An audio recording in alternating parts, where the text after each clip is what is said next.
il y a plein de sujets différents dans ce film et moi si je fais le point sur tout ce que j'ai à dire à l'heure actuelle il me faut 4 heures.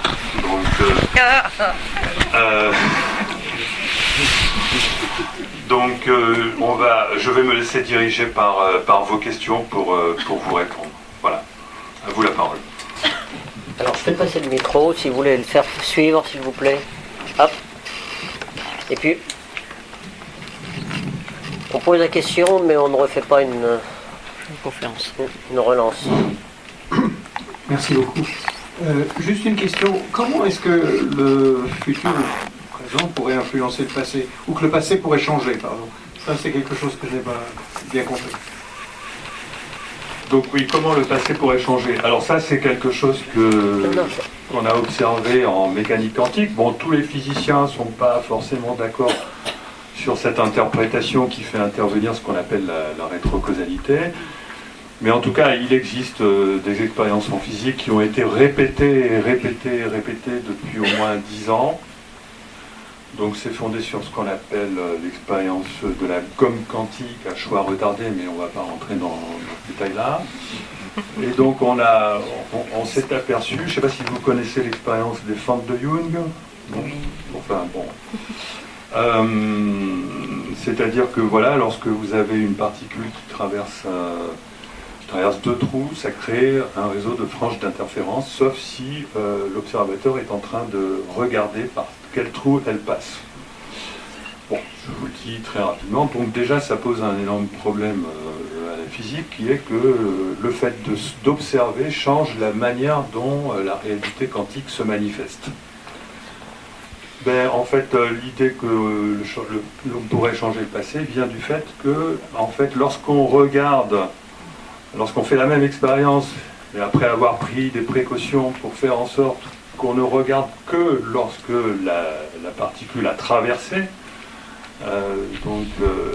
les trous, et on s'aperçoit que tout se passe comme si, finalement, le système d'interférence se met en place en fonction quand même de l'observation. C'est-à-dire qu'en fait, tout se passe comme si le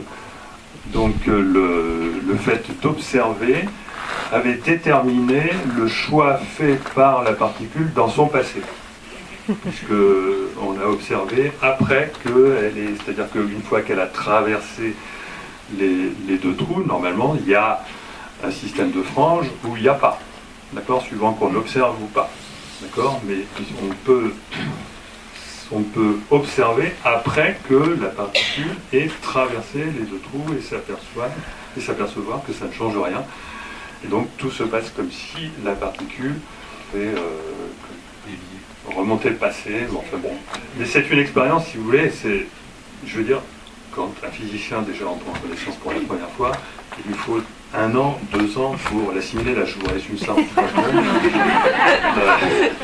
Il y a encore des physiciens qui n'acceptent pas cette interprétation de rétrocausalité. Et à la place, ils disent qu'il ne faut pas chercher à avoir une conception réaliste des choses. Il faut laisser tomber notre vision, la notion de réalité. Voilà, ça c'est l'interprétation concurrente.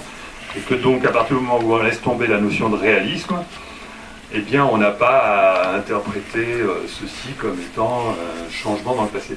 Mais il y a un autre problème, c'est que la même expérience de pensée, cette fois-ci, peut être faite en considérant une source lumineuse qui a 3 milliards d'années.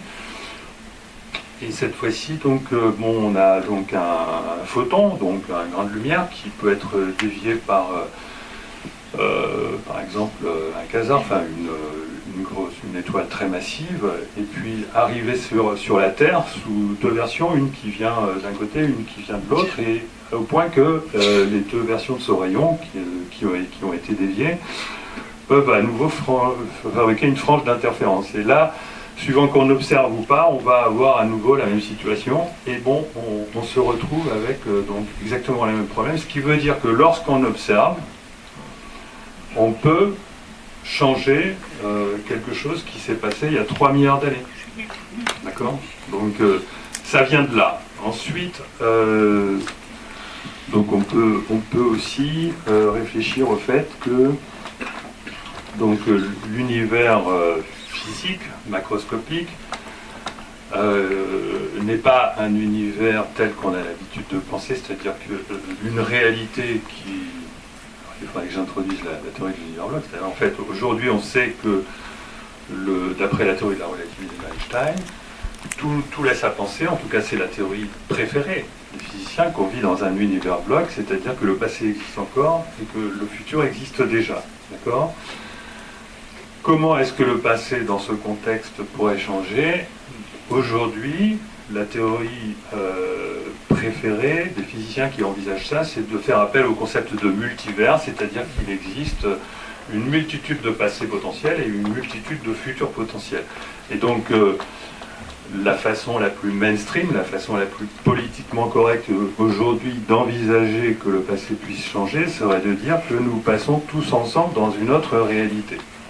D'accord ? Nous passons tous ensemble dans un autre univers avec un passé différent et ça, c'est pas considéré encore tout à fait comme scientifique, simplement c'est envisagé dans la science-fiction. D'accord ? Pour résoudre le problème du paradoxe du grand-père, dans le cas où on pourrait voyager dans le passé, et vous connaissez la musique, oui, mais si on peut voyager dans le passé, on peut tuer son grand-père, et dans ce cas-là, on n'existe plus, etc. Donc pour interdire ceci, la physique aujourd'hui, enfin la physique mainstream, enfin, disons que, on va dire, le courant dominant, on appelle ça le courant dominant des physiciens, continue d'interdire donc la possibilité que le passé puisse changer, tout comme la possibilité qu'on puisse voyager dans le passé. En réalité, la possibilité qu'on puisse voyager dans le passé, elle est inscrite dans les équations de la physique, et ce ne sont que des raisons relatives au maintien de la causalité stricte qui fait qu'on interdit le retour dans le passé, et donc aussi, par la même occasion, le changement du passé. Et voilà. Et ça vient surtout du fait que si on fait ça, on ne peut plus utiliser d'équations, ça pose énormément de problèmes parce que les équations sont des outils qui ont besoin de travailler avec des conditions initiales. Et on ne sait pas travailler aujourd'hui, on n'a pas les outils mathématiques qui permettent de travailler à la fois avec des conditions initiales et des conditions finales. Mais je vais m'arrêter là parce que là-dessus je pourrais en parler. Voilà. Ça y est, le micro avec batterie va pouvoir recirculer. Donc, bonsoir, moi je voudrais revenir sur votre parcours et aborder un aspect peut-être plus philosophique. Donc vous avez dit que ce qui a déclenché donc vos travaux actuels, c'était donc deux événements, donc l'achat d'une maison et puis l'écriture d'un livre. Et donc ça a fait révéler une conscience de votre soi qui vous a permis justement d'envisager donc un autre futur grâce à ce déclenchement-là. Donc du coup, vous avez travaillé votre ego et plus votre moi. Voilà, si je résume un peu le fond de ma pensée. Et du coup, ça a changé votre futur. Et donc, de ce futur-là, qu'est-ce que vous en avez tiré, c'est-à-dire par rapport à votre présent et la résilience de votre passé. C'est-à-dire que est-ce que ça a aussi changé ce qui vous reste de votre passé. Voilà. Est-ce que, je ne sais pas si j'étais bien clair, mais en fait c'était pour faire le lien entre ce que vous avez exposé tout à l'heure. Vous disiez que en fait vous avez votre parcours du futur donc qui évolue et donc vous avez un nouveau tracé et puis ensuite quand on regarde derrière, finalement le présent il est toujours présent sur ce tracé-là, mais vous avez un nouveau passé. Oui. Et donc par rapport à votre expérience personnelle de déclenchement de ces deux événements, est-ce que vous avez donc amélioré votre conscience du soi et voilà. Ben oui, mais il m'a fallu, disons que voilà, c'est pas tout se produit pas instantanément. Effectivement, lorsque je suis progressivement allé vers ce futur où j'ai fini par tout s'est pas déroulé en même temps, hein, ça s'est écoulé sur des années. Donc j'ai fini par effectivement déménager, écrire ce livre, le premier livre, La Route du Temps, puis ensuite, etc., continuer à... Je me suis inscrit dans une dynamique très audacieuse qui a progressivement changé mon passé à mes yeux. Après, en réalité, je ne peux pas prouver, on n'en sait rien. C'est-à-dire que j'ai une vision de mon passé qui a beaucoup, dans lequel j'ai par exemple pardonné à plein de gens, dans lesquels j'ai passé une bonne partie de mon temps, y compris lorsque j'étais déjà installé à la montagne, à continuer d'examiner mon passé comme si j'avais un travail à faire dessus.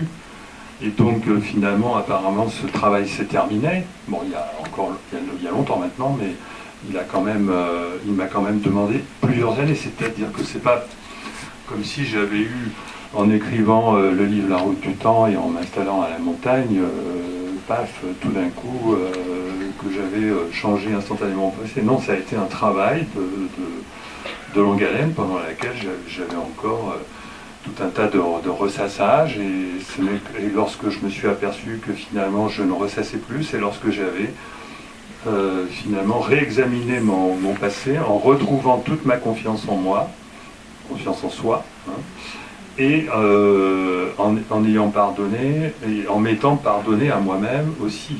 Hein, voilà. Donc retrouver la confiance en soi, se pardonner à soi-même et pardonner aux autres, ce sont des choses qui sont essentielles pour petit à petit se libérer des blocages qu'on a dans le passé et qui sont des freins à l'audace qu'on pourrait avoir dans notre futur. C'est-à-dire que l'image qu'on se fait de soi, elle dépend forcément de l'image qu'on a de ce qu'on a fait avant, puisque qui on est dépend de l'image qu'on a de qui on a été. Voilà. Ça vous va? Le micro est à côté, je crois. Merci pour ce film. Je ne connaissais pas trop votre travail et moi ça me pose une question sur Il est là, monsieur là-bas. comment finalement tout ce que vous vivez et que vous osez dire comme expérience, et je pense que du coup quand on voit une salle qui est remplie comme ça, il y a plein de gens qui vivent des expériences similaires à la vôtre aujourd'hui, et c'est comment vous connectez finalement le cerveau droit et le cerveau gauche, et comment vous mettez des mots sur votre réveil intérieur, j'ai envie de dire. Vous parlez de Jung, du soi, de l'univers et compagnie. Bon, est-ce que tout c'est pareil? Qu'est-ce que c'est que le soi de Jung? Il y a plein de choses. Hein. Par exemple, il a été en Orient, il a rencontré Ramana Maharshi, il l'a pas reconnu, et pourtant le soi, ça vient de Ramana Maharshi historiquement. Enfin voilà, dès qu'on met des mots, on trahit peut-être les choses. Je voulais savoir si vous avez été un peu plus loin, à savoir dans un autre film qui est déjà passé ici, qui repasse mardi, qui s'appelle Les Souterrains du Temps. Vous évoquez dans ce film quelque chose d'intéressant, c'est le lien à votre expérience avec la Kabbale.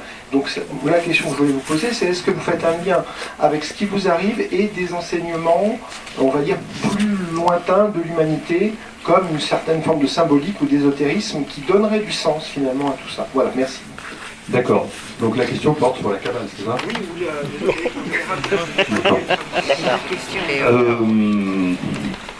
alors oui, effectivement, je me suis aperçu qu'il y avait des liens entre le modèle que je propose pour la physique de la conscience et la Kabbale, puisqu'on retrouve l'arbre des 10 séphirotes, qui correspond en fait aux 10 dimensions de l'espace-temps. Mais ce nombre 10, on le retrouve dans la théorie des cordes, et on le retrouve aussi dans d'autres théories.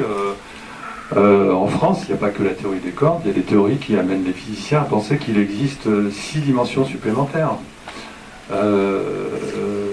Donc, je ne vais pas citer tous les exemples, je n'ai pas envie de mouiller d'autres physiciens dans cette affaire, mais il existe des sources indépendantes qui laissent penser que notre espace-temps aurait 6 dimensions supplémentaires.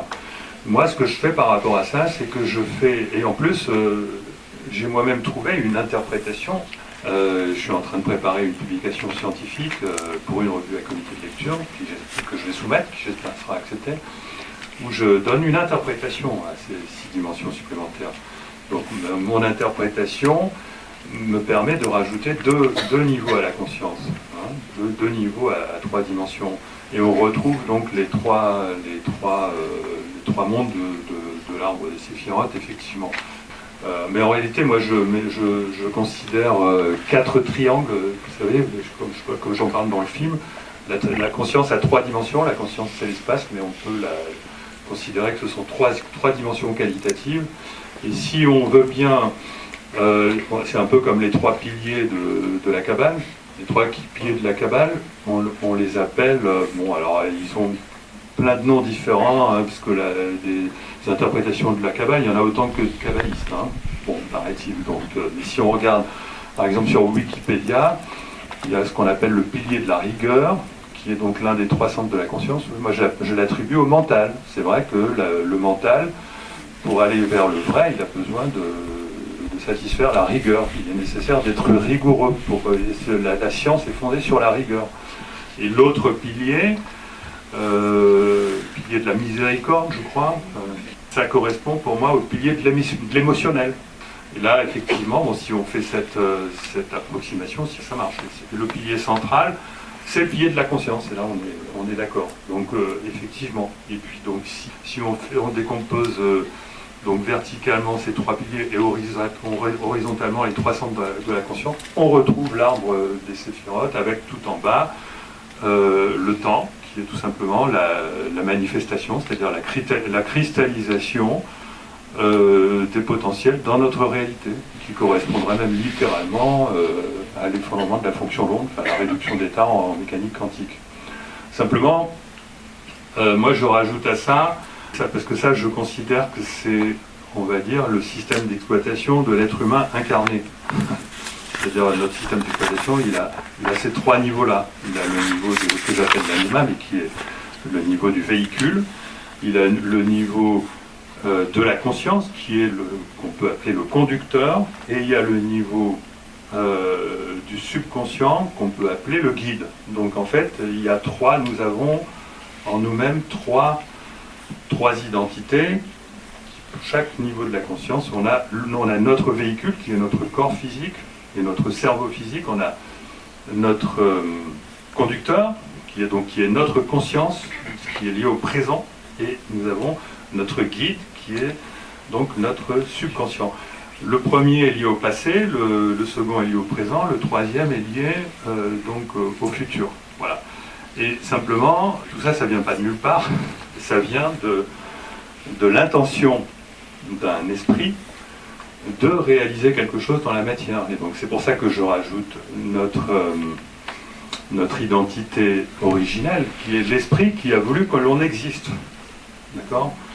Donc c'est pour ça que je rajoute un 4e triangle, qui celui-là est en dehors de l'espace-temps, parce qu'effectivement, avant de s'incarner, j'aime pas trop le mot incarner, mais avant de réaliser une intention dans la matière, il a bien fallu que cette intention ait fait la copie de qui il est dans notre soi. Donc, mais il est important de différencier notre soi de notre esprit, parce que notre soi, c'est le programme de notre esprit, et c'est celui que nous sommes amenés à améliorer. C'est comme ça que l'esprit s'améliore lui-même, pendant que nous améliorons la partie inférieure de notre âme, qui est notre moi, et là, c'est l'espace-temps qui s'améliore. Donc il y a si vous voulez, on dit, par exemple, l'âme, c'est l'interface entre l'esprit et la matière.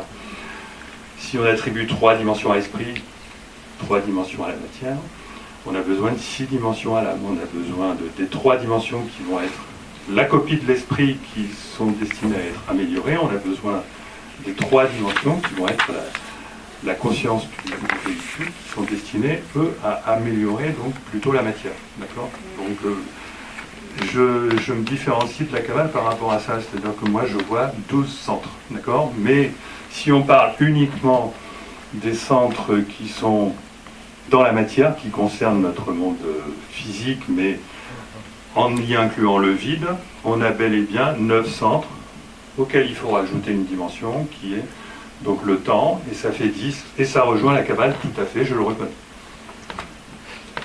Alors, le micro est là, je le fais passer après de l'autre côté de la salle. Ok, je peux en profiter? Oui, c'est toi qui es là. Pour vous remercier d'abord parce que j'ai lu avec joie et émerveillement vos 2 livres. J'ai déjà vu le film avant de l'avoir ce soir, de le revoir. Donc vraiment une révélation parce que je collectionne les synchronicités depuis une dizaine d'années. Donc enfin quelqu'un qui me dit où est la trame.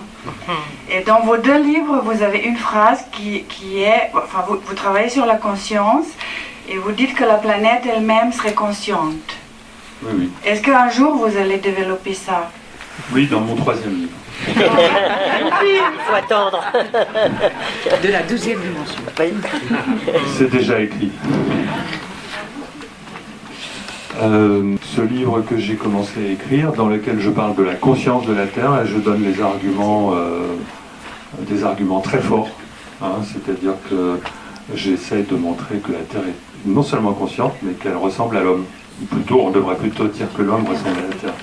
C'est-à-dire qu'en fait, si on considère les 6 ou 7 cycles biologiques, entre guillemets, de l'humain, on s'aperçoit qu'à une constante près, temporelle, hein, c'est-à-dire il faut multiplier par 1 million ou 10 millions, je ne me rappelle plus exactement, ben on retrouve exactement les mêmes cycles avec exactement le même symbolisme au niveau de notre planète. Et puis on peut ensuite localiser les yeux de la Terre, son système visuel, on peut localiser la manière dont la Terre entend, enfin, les ondes gravitationnelles d'ailleurs, on peut localiser la façon dont elle respire, on peut localiser son cœur, ses rythmes cardiaques, on peut tout localiser. D'accord ? Donc la Terre est un organisme non seulement vivant, mais aussi un organisme conscient pour un tas de raisons que j'explique dans un prochain livre. Voilà. J'ai un cadeau pour vous.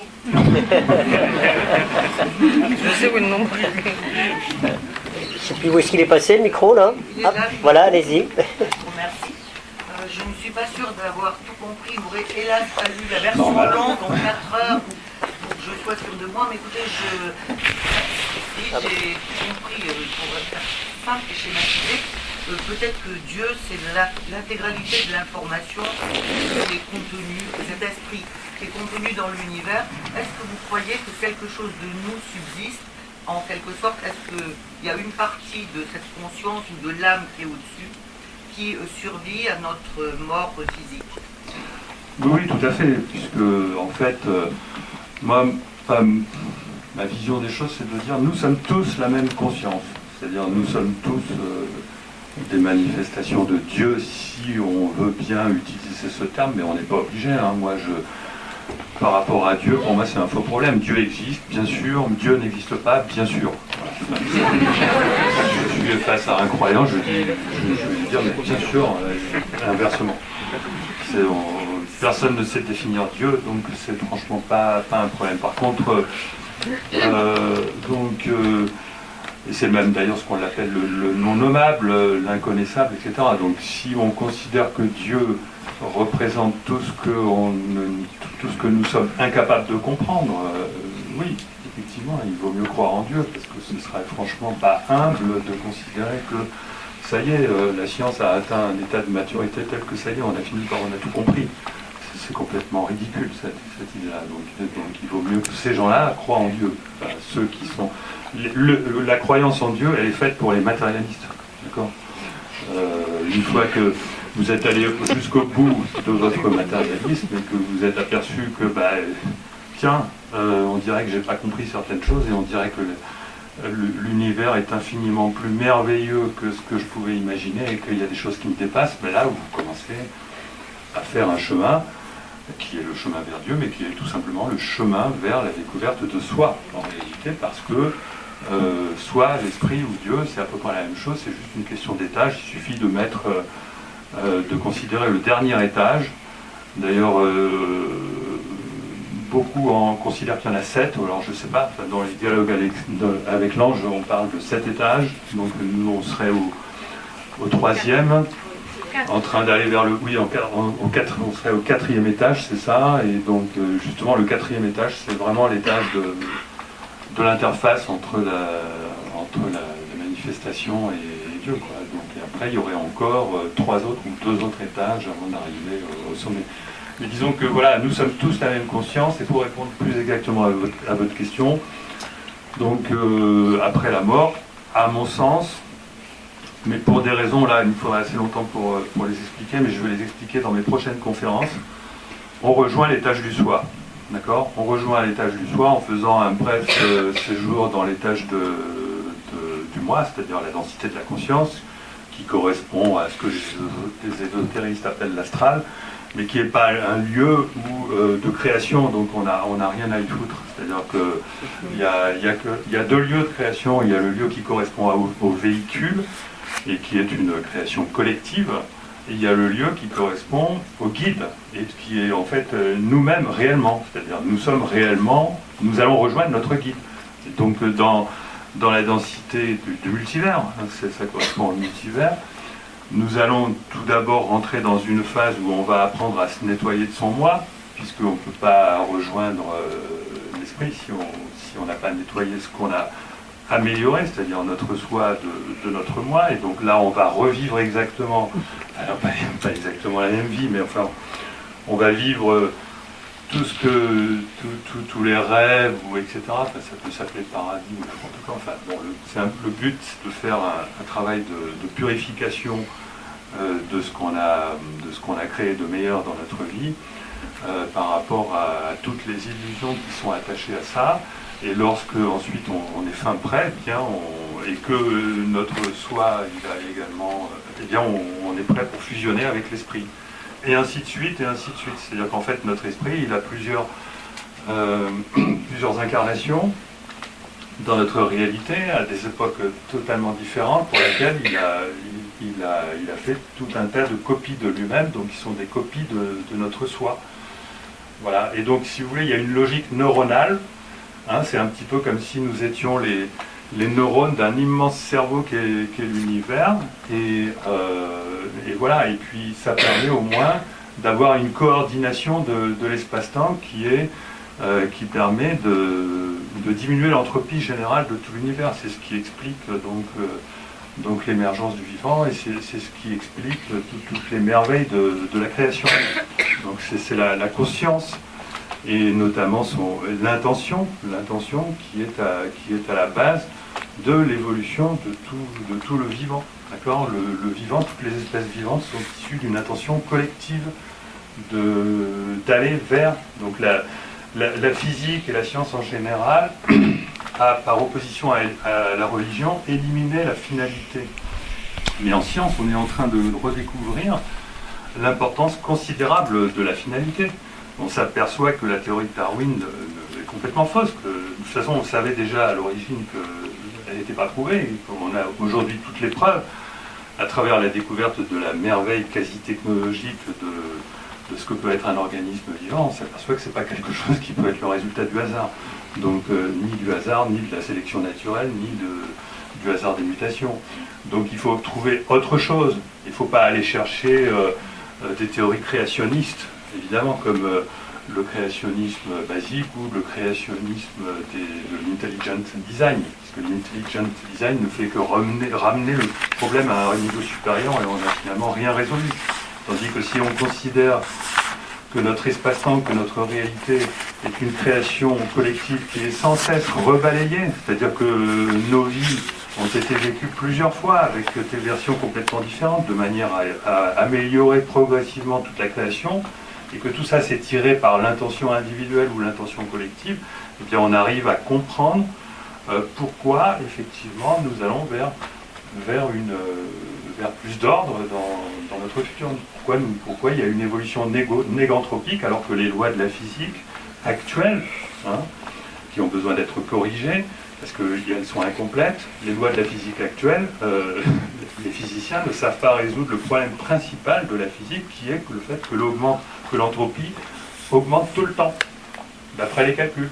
Mais le problème, c'est que les lois de la physique sont symétriques par rapport au temps, donc elles devraient augmenter tout le temps, y compris dans le sens du passé. Donc ça pose un énorme problème. Ça, c'est la contradiction la plus insupportable que même Penrose, même nos grands physiciens ne savent pas résoudre. Mais nos grands physiciens ne seront jamais capables de résoudre cette contradiction épouvantable. Et il y en a d'autres, tant qu'on n'aura pas intégré dans la physique l'étude de la conscience et des propriétés de la conscience, tant qu'on n'aura pas proposé un modèle sous le prétexte de considérer au départ qu'on va faire l'hypothèse du libre arbitre. On ne sait pas d'où vient le libre arbitre, mais on a de très bonnes raisons de faire l'hypothèse de libre arbitre, et ensuite on enchaîne dans un modèle.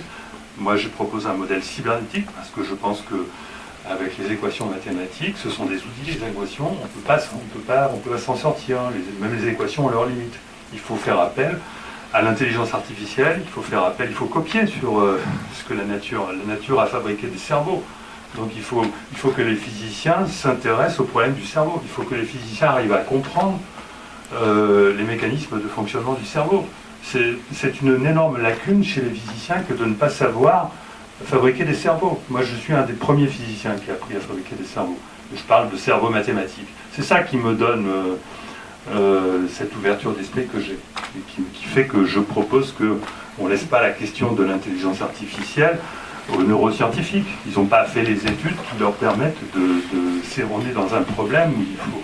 C'est du solide, je veux dire, c'est costaud de réaliser des réseaux de neurones mathématiques et de faire tout ça fonctionner à travers une super informatique, c'est quand même costaud. Il faut que les physiciens s'en emparent. Il ne faut pas laisser ça à des techniciens qui vont utiliser des modèles établis par des neuroscientifiques et que c'est quelque chose qui va devenir très lourd. Non, il faut que les physiciens s'en emparent et ça va leur donner ensuite les idées pour arriver à mieux comprendre le fonctionnement de notre réalité. Je parle beaucoup.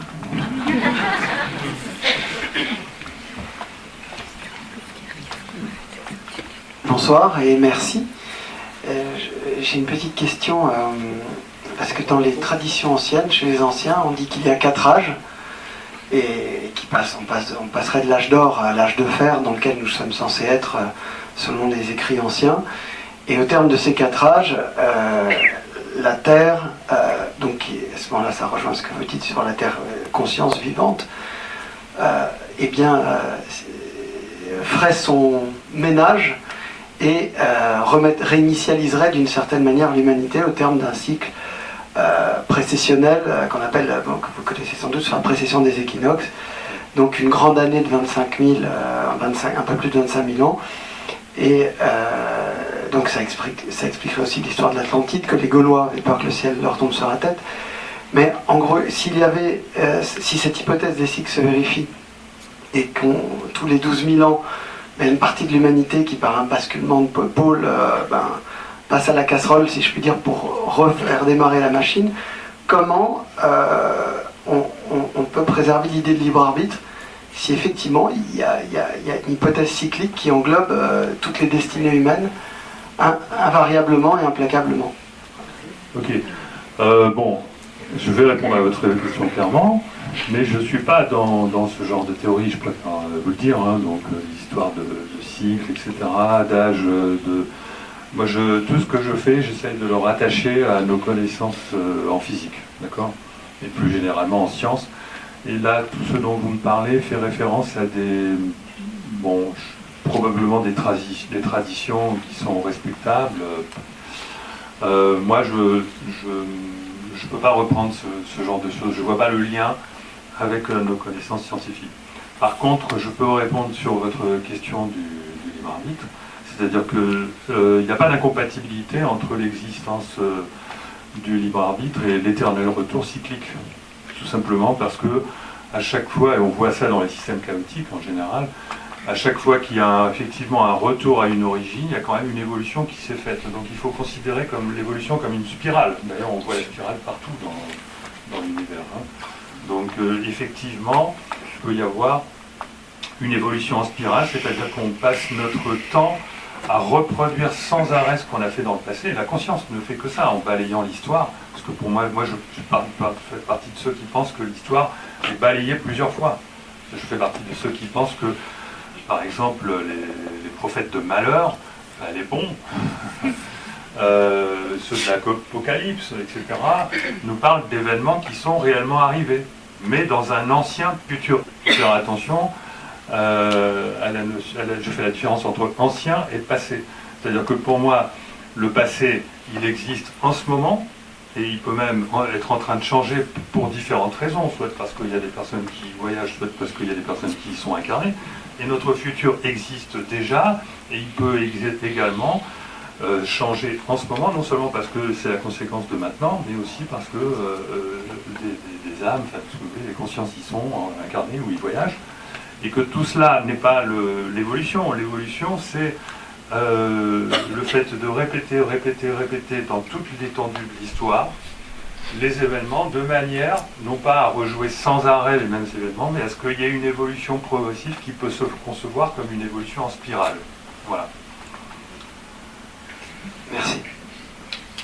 Si on peut faire remonter le micro. Et pour ce qui concerne la conscience originelle, c'est-à-dire la conscience de tout, hein, donc donc là on remonte aux plus grands étages, qu'on parlait tout à l'heure que la Terre pouvait avoir une conscience. Moi je pense que non seulement la Terre, mais évidemment, il faut être humble, la galaxie et tout l'univers a une conscience, et que son évolution en spirale, à elle, c'est justement de s'occuper de la fin des temps, et donc le Big Bang et le Big Crunch, c'est encore une affaire de spirale, c'est-à-dire que tout recommence, mais en même temps, le passé et le futur sont simultanés, mais on a affaire à une évolution qui concerne également le Big Bang et le Big Crunch, sauf que ça, c'est pas notre affaire, c'est l'affaire de la conscience la plus évoluée de la création.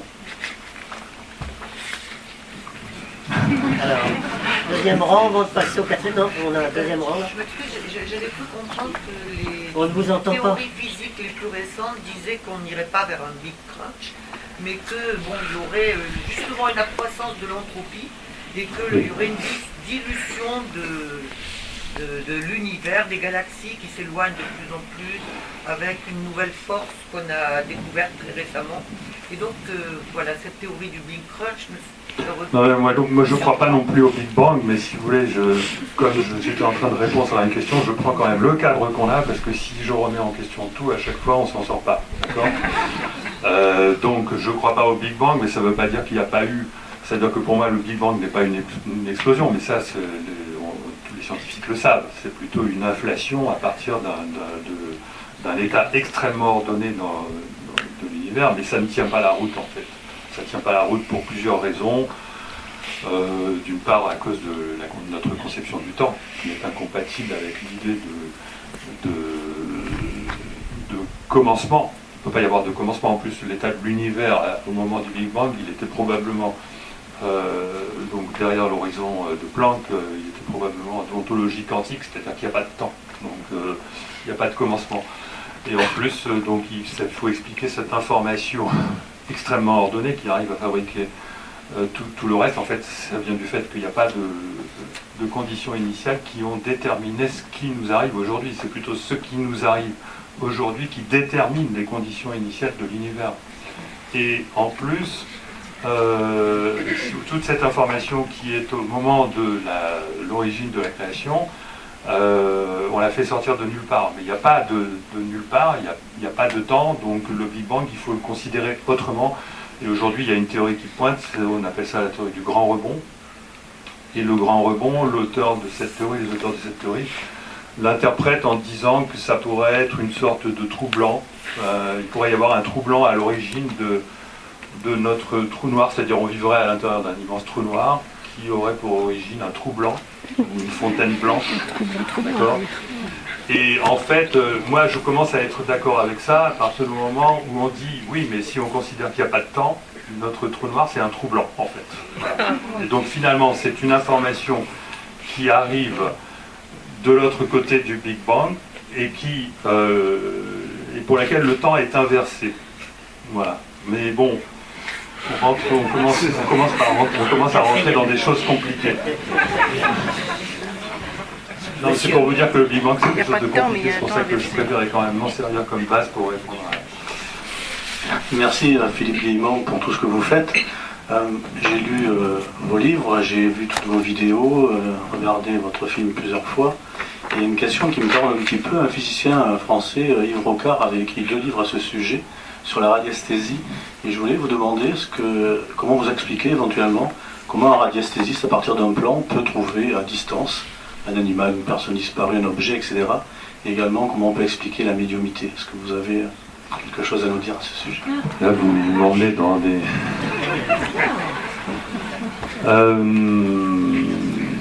Non, je ne sais pas, j'ai des idées, mais si je commence à aller, comme elles ne sont pas assez mûres, si je commence à en parler, ça pourrait nous envoyer dans des voies de garage. Non, je préfère me centrer sur des choses que j'ai bien réfléchies, bien assimilées, plutôt que de me... Ça ne veut pas dire que je ne crois pas dans la radiesthésie, hein, pas du tout, hein, ça ne veut pas dire ça. Et la médiumnité, bon, ben, j'admets la médiumnité, bien sûr.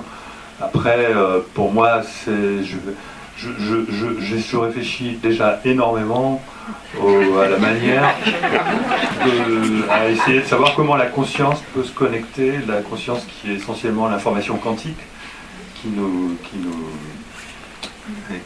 gouverne en fait. Comment est-ce qu'elle peut être connectée non seulement au cerveau mais au reste de notre corps, par quoi ça passe, est-ce que ça passe par des micro-trous de verre, est-ce que ça passe par quelque chose qui pourrait se trouver dans l'eau, on parle de mémoire de l'eau, il y a Marc-Henri qui dit des choses intéressantes à ce sujet-là, est-ce que ça passe, je suis séduit par les idées de Roger Penrose par exemple, mais ce qui m'embête chez Penrose, c'est que lui, il fait passer uniquement... lui, il considère aussi que la conscience elle est quantique, c'est elle qui réduit les états dans le cerveau au niveau des microtubules. Moi, je suis très séduit par cette idée-là, mais je pense qu'il n'y a pas que dans le cerveau qu'il y a de la conscience qui fonctionne de cette manière-là. Je pense que c'est général à tout notre organisme. Et ça ne passe pas que par le cerveau. Moi, le cerveau, je considère que c'est juste une espèce de récepteur. C'est pas grand-chose, le cerveau. Quand vous vous apercevez que on arrive, un type comme moi arrive à fabriquer des cerveaux artificiels qui arrivent à reconnaître des choses que même l'œil humain n'arrive pas à reconnaître. Alors bien sûr, il y a des choses que l'œil humain arrive à reconnaître que lui n'arrive pas à reconnaître. Mais quand même... Bon après, si on généralise, on met un peu de puissance de calcul et il est clair qu'on va arriver à fabriquer des cerveaux très facilement. On va y arriver, c'est l'intelligence artificielle, c'est sûr. On va fabriquer des robots, d'accord, mais de là à penser que la conscience en émerge, ça ce serait une immense bêtise. On va vous passer le micro pour que tout le monde puisse entendre la question. C'est quand même avec le cerveau que le contrôle entre guillemets, c'est le cerveau qui contrôle le corps, les battements du cœur, le feu cardiaque, etc. C'est, je dirais, l'unité centrale, quelque part. Pas forcément. Je crois qu'il y a plusieurs cerveaux, il me semble. Il y a des scientifiques qui ont montré qu'il y avait des neurones également dans le cœur et qu'il y avait aussi des neurones... dans l'estomac. Et le cérébral, l'encéphalogramme plat, c'est bien ce qui détermine la mort, sinon on vous réanime rapidement. Oui, mais justement, comment est-ce que vous expliquez que la conscience survit? Parce que là, on est plutôt en train de parler de la conscience. Comment est-ce que vous expliquez que la conscience survit à la mort cérébrale clinique? D'accord? Ça, je l'explique pas. Puisque vous parliez d'unité centrale, c'est un peu plus l'écran que l'unité centrale. Alors, je vais rajouter une précision. Moi, j'ai compris ça en développant des cerveaux artificiels, mais j'ai pas compris tout de suite. C'est-à-dire que pendant plusieurs années, j'ai pensé que j'étais nul, parce que j'arrivais pas à comprendre pourquoi, à partir de la mémoire, ce que je croyais être de la mémoire, qui se trouvait stockée dans mes neurones et dans mes synapses, dans les liens qui forment entre les neurones et les synapses, pourquoi à partir de l'information qui se trouvait stockée là-dedans, après que mon cerveau ait appris un objet visuel par exemple, pourquoi je n'arrivais pas à reconstruire l'objet. D'accord ? Mais non seulement j'y arrivais pas, en plus j'en étais très loin. Et ça, en fait, je m'apercevais que l'information qu'avait stockée mon cerveau, que je croyais très perfectionnée, n'avait rien à voir avec l'information visuelle. Et je me disais, oui, mais un bon cerveau, il doit pouvoir savoir reconnaître, non seulement reconnaître l'information visuelle, mais en plus la reproduire, sinon comment est-ce qu'il pourrait en avoir conscience? Je n'ai compris, et donc j'étais mal à l'aise en me disant, bon, j'avais peut-être pas bien choisi une bonne architecture de réseau, que peut-être que j'avais pas assez de neurones rétinales. Bon, j'ai compris ça 10 ans plus tard en étudiant notamment le deep learning, à travers diffé, je n'ai pas compris ça d'un seul coup, mais ça c'est pour résumer. Je me suis aperçu que tous les gens qui développent des réseaux de neurones, que ce soit qui utilisent mon architecture ou d'autres architectures même beaucoup plus perfectionnées, ont le même problème, c'est-à-dire qu'on ne peut pas retrouver l'image visuelle à partir de l'information qui est stockée dans le cerveau. On ne peut pas. Et il y a des études qui sont faites, j'ai même trouvé récemment une publication là-dessus, de gens qui s'évertuaient à essayer quand même de retrouver l'image d'origine à partir de l'information stockée dans le cerveau, et ils ont beaucoup de mal, et ils finissent par y arriver, mais à condition de stocker dans un énorme cerveau uniquement 4 ou 5 images. Alors évidemment, si tout le cerveau sert à stocker 4 ou 5 images, on peut penser qu'ils y arrivent. Mais en réalité, le cerveau il sert à stocker non seulement en théorie, une quantité considérable d'images, mais aussi des vidéos, on se fait des films, etc. Et en fait, non, c'est pas possible. Quand on étudie les réseaux de neurones, on s'aperçoit que c'est pas possible. Et j'ai compris, c'est 10 ans après, j'ai compris aussi qu'il y avait une très bonne raison à ça, c'est que lorsque l'information visuelle pénètre dans le cerveau, il y a une énorme perte d'information qui se produit. Et lorsque les interactions entre les différentes aires corticales fabriquent l'information qui permet de savoir qu'est-ce qu'on va faire de cette reconnaissance-là, parce qu'il ne s'agit pas seulement de reconnaître un objet, mais il s'agit pour le cerveau de savoir que, quand il voit dans cet objet, ça signifie aussi telle autre chose qui a affaire à des concepts, etc. Le cerveau, il sert à ça. Le cerveau, il sert à nous rendre opérationnels face à la réalité. Il ne nous sert pas à fabriquer les images de la réalité.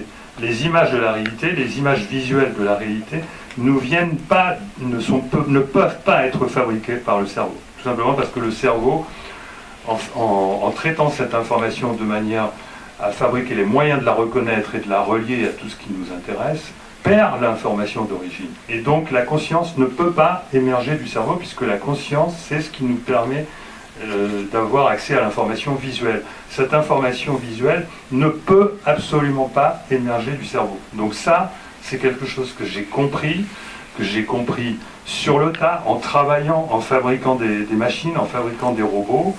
Et quand je l'ai compris, je me suis rassuré sur mes compétences, je me suis rassuré parce que pendant longtemps, je m'étais dit que j'avais bricolé un cerveau. Et pourtant, il marchait très bien, mon cerveau. Et voilà. Je vais prendre une dernière question, juste avant de prendre la dernière question. Oui, je sais, on pourrait y en avoir une dizaine et passer la nuit, mais on va attendre le 3e volume.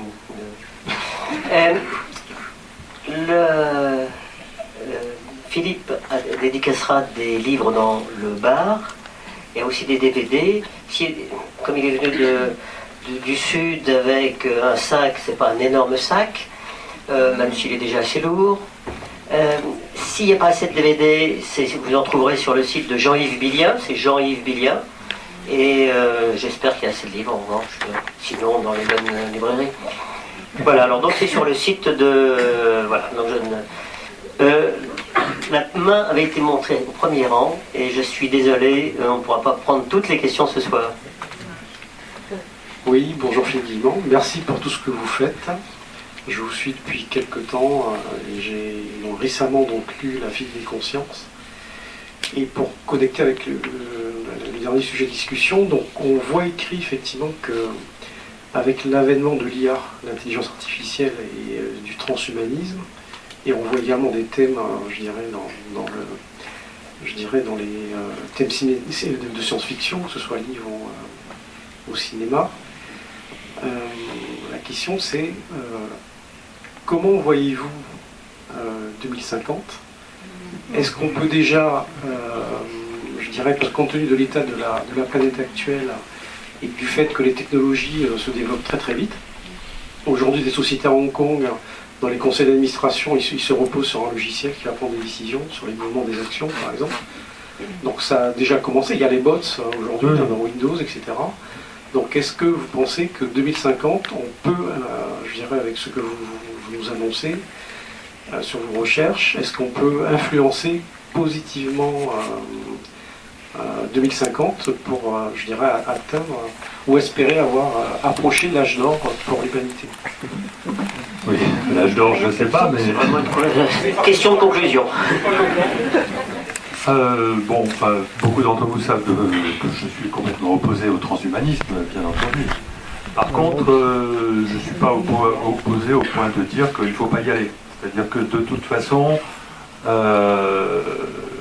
pour moi, tout ça, ça nous vient du futur. C'est-à-dire que nous avons pendant tellement de décennies pensé que nous étions des machines, que tout ce qui nous constitue serait réduit à quelque chose de matériel, qu'évidemment, on a construit dans notre futur une réalité qui est assez désastreuse. Sauf que depuis quand même, alors je ne sais pas, il n'y a pas de date précise, mais ça fait quand même des années, voire même des décennies qu'il commence à y avoir un certain éveil. Tout dépend de la catégorie de la population, et j'ai l'impression que ça s'accélère pas mal en ce moment. Même les anglo-saxons se réveillent. Et nous, en France, on a quand même une culture où on n'a jamais laissé tomber, on va dire, le lien transcendantal. Par exemple, chez nous, la notion d'esprit, c'est pas quelque chose d'incorrect. Par contre, les anglo-saxons, eux, ce qu'ils appellent l'équivalence spirit, c'est incorrect. Donc nous, on a conservé ça. Et en plus, en France, on est en avance sur pas mal de choses en sciences, surtout au niveau sur les questions fondamentales qui sont reliées à la philosophie. Ça, c'est grâce à notre culture, c'est grâce à la culture européenne que les Américains n'ont pas. Peut-être les Britanniques, mais bon. Il y a quand même une progression des deux côtés de l'Atlantique des idées vers, à mon avis, la compréhension du fait que nous ne sommes pas des machines. Enfin bon, j'ai mis sur mon site web, j'ai résumé j'ai appelé ça les 10 commandements de la pseudo-science matérialiste. J'ai résumé les 10 croyances qui sont fermement ancrées dans la sphère pseudo-scientifique médiatique, hein, tout ce qu'on nous apprend à l'école et dans les médias concernant tout ce que je viens de vous dire, j'ai résumé ça sous la forme de 10 croyances. D'accord ? Donc allez voir sur mon site web. Ces 10 croyances-là, quelqu'un, normalement, il y a 10 ou 20 ans ou 30 ans, enfin, moi je pensais qu'elles étaient toutes vraies, il y a 20 ou 30 ans, d'accord ? Ce n'est que depuis 10 ans que j'ai commencé à douter de certaines de ces croyances, et aujourd'hui j'ai 0. J'ai 0 sur 10. Allez voir ces fameuses 10 croyances sur mon site web, je ne vais pas vous les citer de mémoire, je les ai résumées, enfin bon. Allez voir et vous allez vous apercevoir que vous allez savoir quel est votre niveau de remise en question des bêtises pseudo-scientifiques qu'on a appris à l'école ou qu'on continue d'apprendre dans les médias. Étant donné qu'on est tous en train de tendre à toute vitesse vers le niveau 0, c'est-à-dire qu'on va rejeter ces 10 croyances qui nous viennent d'une fausse science, parce qu'il existe une vraie science. Hein. La vraie science, c'est autre chose que la technoscience, parce que ce qu'on appelle la technoscience aujourd'hui, c'est celle qui reçoit des crédits qui viennent de, comme vous le savez, des multinationales. Enfin, aujourd'hui, tout vient d'en haut. Hein. De toute façon, l'argent pleut d'en haut, il est gratuit, donc voilà, ça descend. Et donc, les chercheurs ont tendance à fonctionner de moins en moins en faisant ce qu'ils ont au fond des tripes et en fonctionner de plus en plus en suivant des programmes. Et ça ne va pas pouvoir durer éternellement. Parce que, une fois que ces 10 croyances qu'on aura fait notre deuil, eh bien on va éclater de rire devant les évolutions actuelles qui nous emmènent vers le transhumanisme et puis les annonces de Google qui dit qu'ils ont réussi à faire communiquer deux machines avec leur propre langage que l'homme n'est pas capable. Enfin, vous voyez, tous ces effets marketing, considérez qu'on va passer à travers ce marketing-là, et que ça va être un test pour l'humanité. Ça va, si on y va vraiment sérieusement, c'est-à-dire s'il y a une partie de l'humanité qui continue à croire sérieusement à ces choses-là, ça va finir par avoir des effets terribles, désastreux sur certaines personnes. Il va y avoir du bien aussi. Hein, sur les handicapés, ça va effectivement avoir... Mais justement, le marché du handicap est un prétexte pour faire passer ensuite les puces sous la peau, etc. Dès que si jamais il y a une frange de l'humanité qui commence à accepter les puces sous la peau, c'est fini, c'est terminé. Dès que moi je suis un informaticien, je peux faire des miracles avec une puce sous la peau. Vous me donnez la possibilité que cette puce, elle ne mémorise pas beaucoup d'informations, et je vous fournis des services considérables à toute la personne, simplement ça va la transformer en esclave. Vous voyez déjà ce que nos gamins deviennent avec leur portable. D'accord ? Ben, imaginez que quand on aura des puces sous la peau, ça va nous rendre des services tels qu'on va véritablement se transformer en esclaves. Donc si on va, à mon avis, ça va être le seuil. Est-ce que les humains vont accepter les puces sous la peau ou pas ? D'accord ? Si on décide d'aller par là, c'est là qu'on va dépasser le seuil de dangerosité. À mon avis, on ne va pas le dépasser. parce qu'on a déjà franchi le seuil où on ira ailleurs, et j'espère qu'on éclatera de rire devant tout ce business marketing de l'intelligence artificielle qui est là finalement que pour nous déshumaniser. Et donc je suis quand même extrêmement confiant sur le fait qu'en 2050, et même bien avant, l'humanité aura compris que en fait nous ne sommes pas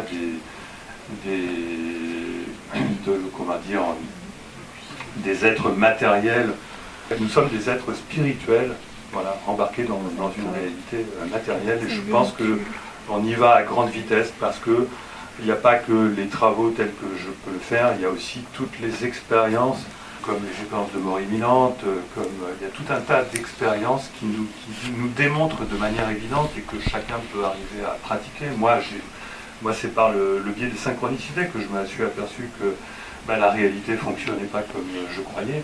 Et donc tout ça, ça va s'étendre. Je vois bien comment j'arrive à faire passer mon message. Je vois bien qu'il y a une attente du public et que le public il a déjà naturellement en lui donc la compréhension qu'on nous a raconté que des bêtises et que c'est pas comme ça que la réalité fonctionne. Et aujourd'hui, les scientifiques se rendent compte que l'espace, le temps et la matière n'existent pas. Donc je suis très optimiste sur notre évolution vers d'ici 2050, et peut-être qu'en 2050 il y aura un âge d'or, ça je ne parie pas, mais je pense que par contre d'ici 2030 on va avoir un changement radical dans la manière de penser sur la planète. Merci.